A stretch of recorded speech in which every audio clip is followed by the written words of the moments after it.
The elevator doors were already sliding shut when he slipped inside, his worn boots barely clearing the metal edge as the panels sealed him into a world he was never meant to enter.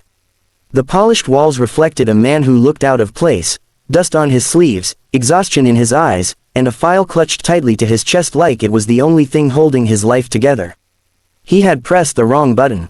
He didn't know it yet, but that small mistake was about to collide with a past neither he nor the woman waiting upstairs had ever truly escaped. Before we step into this story, if you believe in kindness, in second chances, and in the idea that one moment can change a life forever, take a second to like, comment, share, and subscribe to the channel, and stories.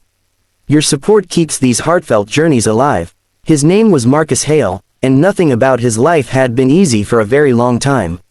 At 34, Marcus carried the weight of 2 lifetimes.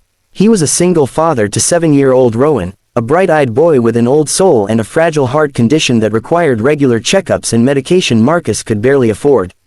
Every morning before sunrise, Marcus would wake up in their tiny apartment on the edge of the city, prepare Rowan's breakfast, and double-check his pill organizer before walking him to school. Only after he saw his son disappear safely through the school gates would he begin his own battle with the world. Marcus worked nights cleaning office buildings and mornings doing small repair jobs, anything that paid cash and didn't ask too many questions about gaps in his resume. Years ago, he had studied mechanical engineering at a respected university, but life had veered sharply off course when Rowan's mother left after the diagnosis, unable to handle the constant fear and mounting bills. Marcus dropped out during his final year to take full responsibility. He never blamed her out loud, but the hurt never quite faded. On this particular morning, Marcus had received a call from a staffing agency about a temporary maintenance contract at a major corporate headquarters downtown. The building towered over the city like a monument to ambition, glass walls gleaming under the bright daylight sun. The company name shimmered across the top in silver letters, Valian Global Enterprises. He had never heard of it before, but the pay was better than anything else he'd been offered in months. Inside the lobby, everything felt foreign. Marble floors so polished they mirrored the ceiling lights, security desks staffed by people in crisp uniforms, employees in tailored suits moving with purpose. Marcus stood in line with a few other contractors, his second-hand shirt freshly ironed, his boots cleaned as best as he could manage. He kept glancing at the folder in his hand, which held his old academic transcripts and letters of recommendation from professors who had once believed he would build bridges or design machines that changed the world. When the receptionist told him to take the elevator to the 38th floor for orientation, he nodded quickly, not wanting to draw attention to himself. But in his distraction, thinking about whether he'd left enough money in Rowan's lunch account, he stepped into the wrong elevator. The one he entered was quieter, more private, reserved for executive access. The panel inside didn't list the usual floors, instead, it had fewer numbers, each etched in subtle gold. He hesitated, then pressed the only number he recognized, the top one. The ride felt longer than it was. Marcus adjusted his grip on the folder and stared at his reflection. He looked older than 34. Fine lines traced the corners of his eyes, carved by sleepless nights in hospital waiting rooms. His hands were rough from manual labor, not drafting tables. But behind the fatigue, there was something else, resilience. When the doors opened, he stepped into a spacious corridor flooded with daylight from floor to ceiling windows. The air smelled faintly of expensive perfume and polished wood. Before he could turn back, another set of doors at the end of the hallway opened, and a woman stepped out. She moved with quiet authority, dressed in a tailored cream blouse and dark trousers, her hair neatly secured. Her presence shifted the atmosphere instantly. 2 assistants followed a few steps behind her, but they stopped when they saw the stranger standing near the elevator. Her name was Seraphina Vale, the billionaire CEO of Valian Global Enterprises, a woman featured on magazine covers and business journals, praised for her strategic brilliance and feared for her uncompromising standards. She rarely came down to this floor except for private meetings and moments of solitude. This was her sanctuary above the noise. She looked at Marcus, and froze. Her breath caught in a sharp, audible gasp. The color drained from her face as if she had seen a ghost materialize in broad daylight. The assistants exchanged confused glances, unsure whether to intervene. Marcus felt the air thicken. He lowered his gaze instinctively, assuming he had trespassed somewhere forbidden. He began to apologize, explaining that he must have taken the wrong elevator, that he was here for maintenance orientation, that he could leave immediately. But the words stumbled out unevenly because Seraphina was staring at him with an intensity that felt deeply personal. Years ago, before she was the youngest CEO on the fortune list, before her father's empire became hers to command, Seraphina had been a university student studying business administration. Back then, she had known a brilliant engineering student named Adrian Hale.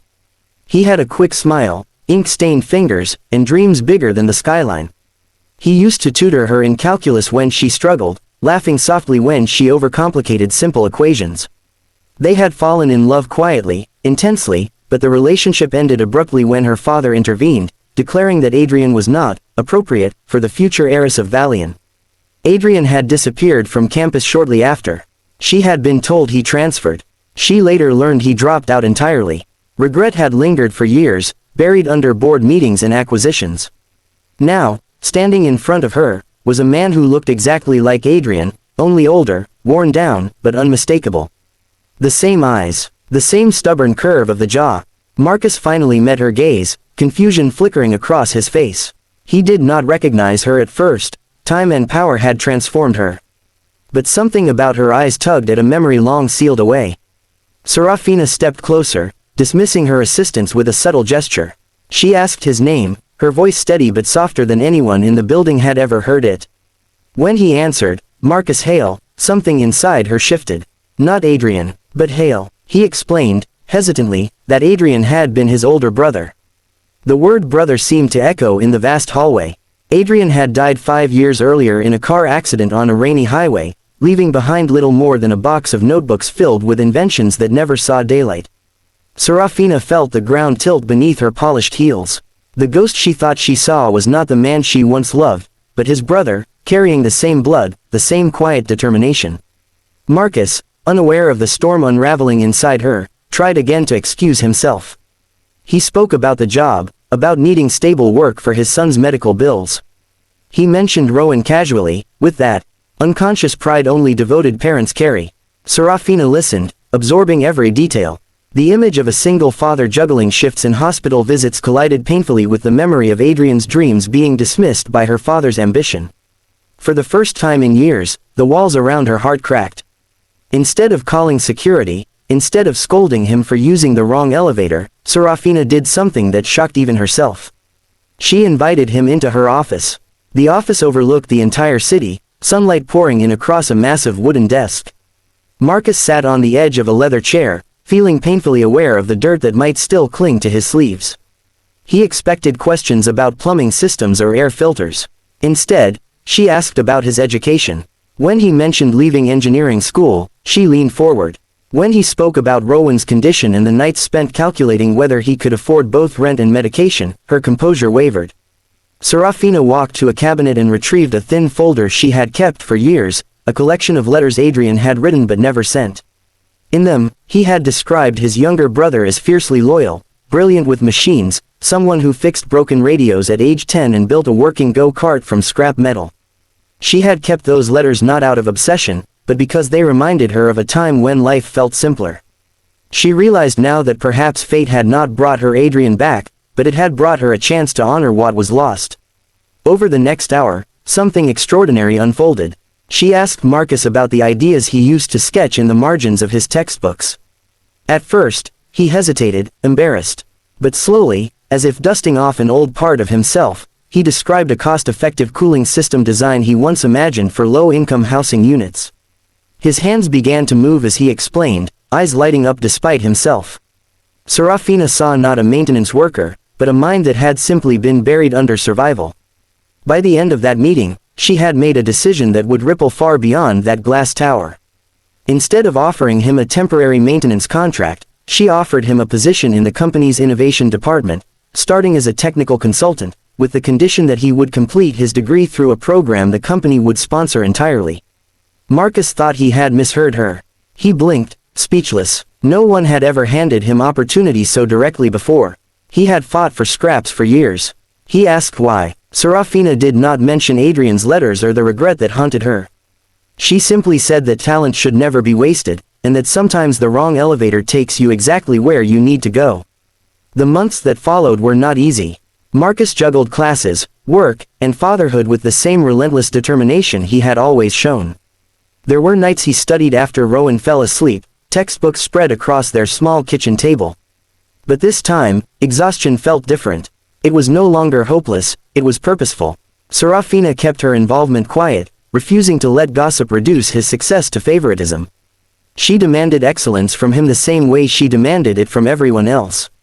And he delivered. His cooling system prototype, refined and tested, eventually became one of Valian's most impactful projects, lowering energy costs in affordable housing complexes across several cities. The day the first units were installed, Marcus brought Rowan to see them. His son ran across the courtyard, laughing under the bright daytime sun, unaware of how close their life had come to remaining unchanged. From her office window, Seraphina watched the father and son below. She felt something she had not allowed herself to feel in years: peace. She could not rewrite the past or bring Adrian back, but she had given his brother the chance he once deserved. If this story has touched your heart so far, take a moment to comment and let us know where you're watching from. Your words mean more than you realize. And before we reach the end, here is a special request. Comment, "Second chances matter," if you believe one opportunity can change an entire family's future. Years later, when Marcus stood on a stage receiving an innovation award, Rowan in the front row clapping with uncontainable pride, he thought back to that morning in the lobby. The wrong elevator, the polished walls, the gasp that changed everything. Life rarely announces its turning points. Sometimes they arrive disguised as mistakes.